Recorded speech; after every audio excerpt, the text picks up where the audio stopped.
Hello friends, welcome to Dungeons & Dragonfly, where I adapt various characters for use in D&D. I'm Dragonfly9078, and today I'm building the Protagonist from Code Vein. After the build, be sure to check out my channel to vote for the next one. So what do we want from this build? Well, right off the bat, I need to put in a disclaimer. Code Vein is an extremely customizable game that you can play pretty much however you like. Saying I'm going to build the player character from Code Vein is a lot like saying I'm going to build the player character from Baldur's Gate 3. This will not be a direct one-to-one translation. That also means we will need to leave a lot of room for customization. I'll be focusing more on the idea of the character, a pseudo-vampire of sorts who gets their power by channeling the powers of other pseudo-vampires by finding and using their memories and remains. That said, every iteration of the protagonist does share some base characteristics, like being able to restore memories and purify blood springs, so I'll aim to hit those as well. Looking over at ability scores, I'll be using the standard point array. If you want to roll for stats, that's fine, just make sure your charisma and either your strength or dexterity are high enough to multiclass.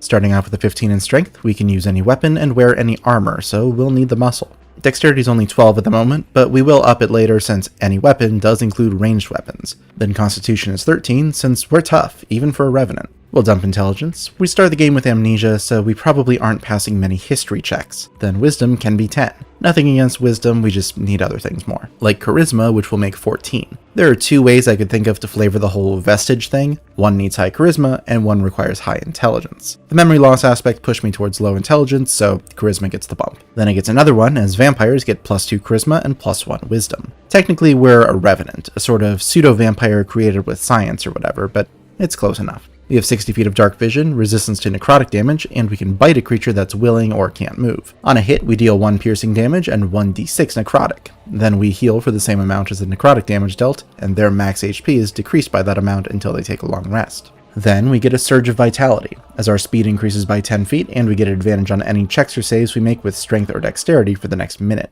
We'll use the Inheritor background, giving us proficiency with Arcana and Survival, as well as an Inheritance. In this case, our role is the successor of the Blood of the Queen. We're going to start off with a quick dip into Fighter. That gives us proficiency in Athletics and Perception, and also with all kinds of armor and weapons. We can regenerate with Second Wind, spending our bonus action once per rest to heal for 1d10 plus our Fighter level, and first level fighters do get to pick a fighting style, but that one's up to you. Do you want to use a two-handed sword or a hammer? Try great weapon fighting. A one-handed sword? Maybe dueling is more your speed. Bayonets, archery. Or you could forgo all those and take defense for a tank build or interception for a support build. Just depends on your playstyle.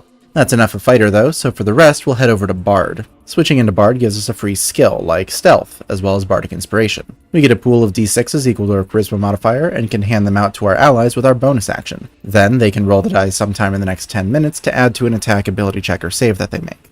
For cantrips, Light makes a floating light to mark our position, and Thunderclap blasts enemies around us with a bloody impact, dealing up to 4d6 thunder damage on a failed con save. Similarly, Earth Tremor is a grave knocker that sacrifices the sheer damage of Thunderwave for a chance to knock enemies prone on a failed dex save. There's also Featherfall for some fall damage reduction. At second level, we can use Song of Rest to restore an extra d6 of HP to us and our allies when we take a short rest at a missile. And Jack of All Trades makes us better at the things we're bad at, by adding half our proficiency bonus to any ability checks we make that we aren't proficient in. We can use Id Insinuation to apply the stun debuff, incapacitating a creature who fails a wisdom save and dealing 1d12 psychic damage each turn, and we can't always directly drain blood, that's not exactly safe without a blood veil, so we can use Longstrider to boost our speed without relying on our Feast of Blood.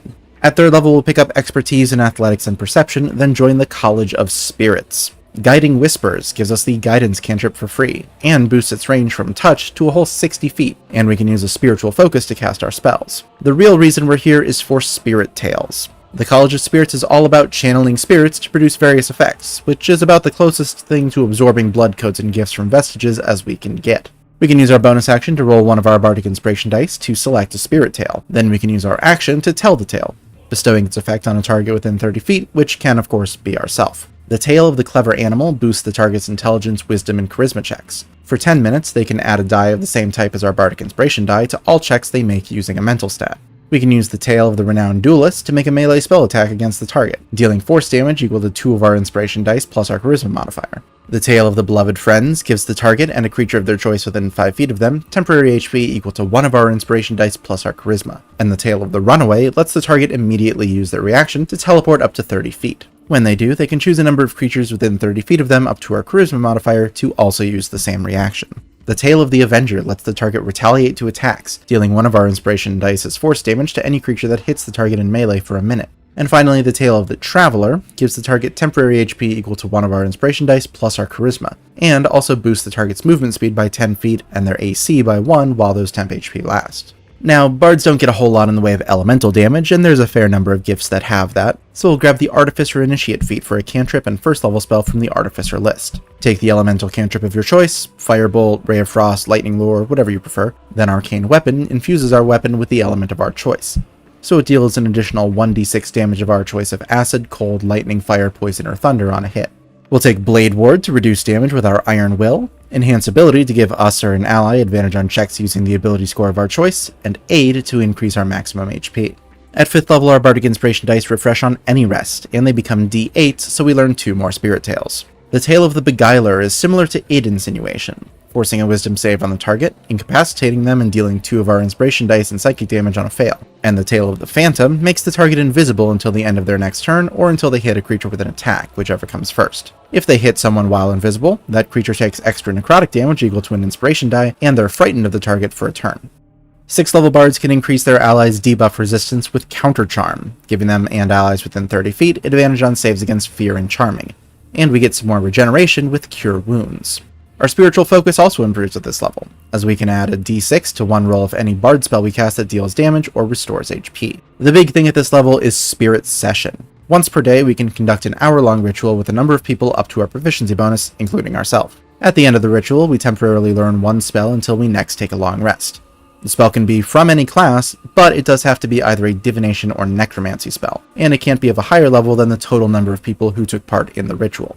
That still leaves us a huge variety of spells to choose from, and the list only grows as our proficiency bonus increases. Silent is about the closest we can get to the Inhibit debuff, since it prevents the casting of spells with verbal components, but Slow works just fine for the Slow debuff. We force a Wisdom save on up to 6 creatures in a 40-foot cube. If they fail, their speed is halved, they get -2 to their AC and Dex saves, and they can't take reactions. They can only make 1 attack each turn, they can take an action or a bonus action, not both, and if they try to cast a spell with a casting time of 1 action, they have to roll a d20. On an 11 or higher, the spell is delayed until their next turn, and it takes up their action on that turn as well. Now, one thing that's consistent across the various versions of the Protagonist is that they can take a lot of punishment, so we'll grab the Tough feat to boost our HP by 2 per level. Glyph of Warding lets us use the Trap-type glyphs, inscribing a glyph that goes off when a creature gets near it, either exploding with the energy type of our choice, or casting a spell that we stored in it, like Slow, for example. At 9th level, our Song of Rest die goes up to a d8, and we get more general Protagonist powers. Modify Memory is key to getting the Vestiges. It's usually used to erase or alter memories, but it can also be used to make someone remember a memory in perfect detail. And if we cast it with a 9th level spell slot, it has no time limit on how recent that memory is. Then one of the many uses of Greater Restoration is removing curses, so we can use it to cleanse blood springs. 10th level gives us kind of a lot, starting with 2 more expertises like Stealth and Survival, and another cantrip, we'll say True Strike. We start to see our true customization potential with Magical Secrets, 2 spells from any list that count as bard spells for us.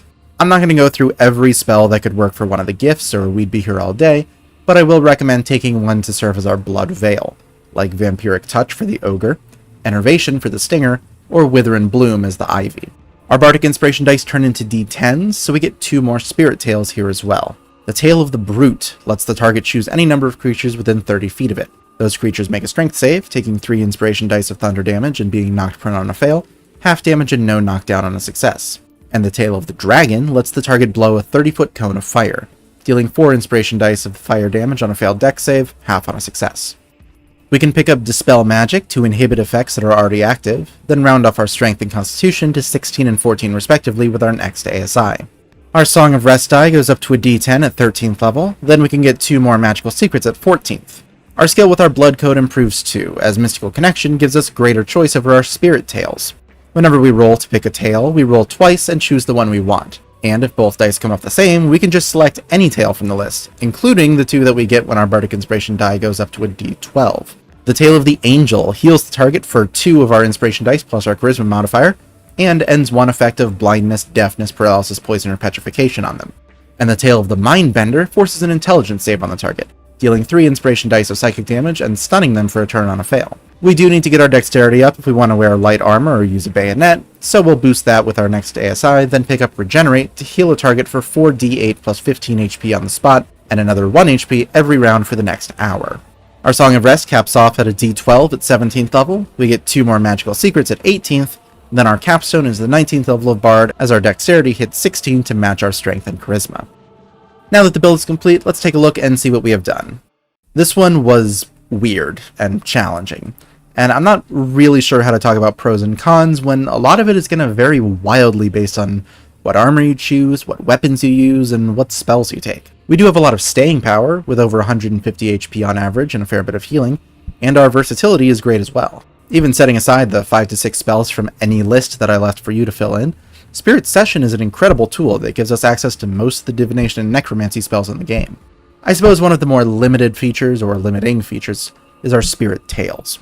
We've only got +3 charisma, though of course you can move ASIs around to boost it if that's what you want to aim for, meaning only 3 Spirit Tails per rest, and they're mostly random, so we can't really rely on getting the one that we want. No, I refuse to let the world end here. I swear, I will stop this.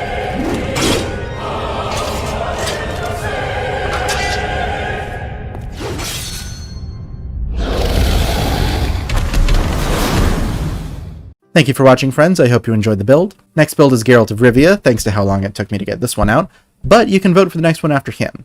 This week is between Mysterious Idol X Alter from Fate, Ember Lumen from Pixar's Elemental, Cars from JoJo's Bizarre Adventure, and our 3-time runner-up, Yamato from One Piece. If you have any feedback or suggestions for characters you'd like to see me build, please leave them in the comments below and they could show up in a future poll. Leave a like or subscribe if you want to see more. Thanks again for watching. I will see y'all later.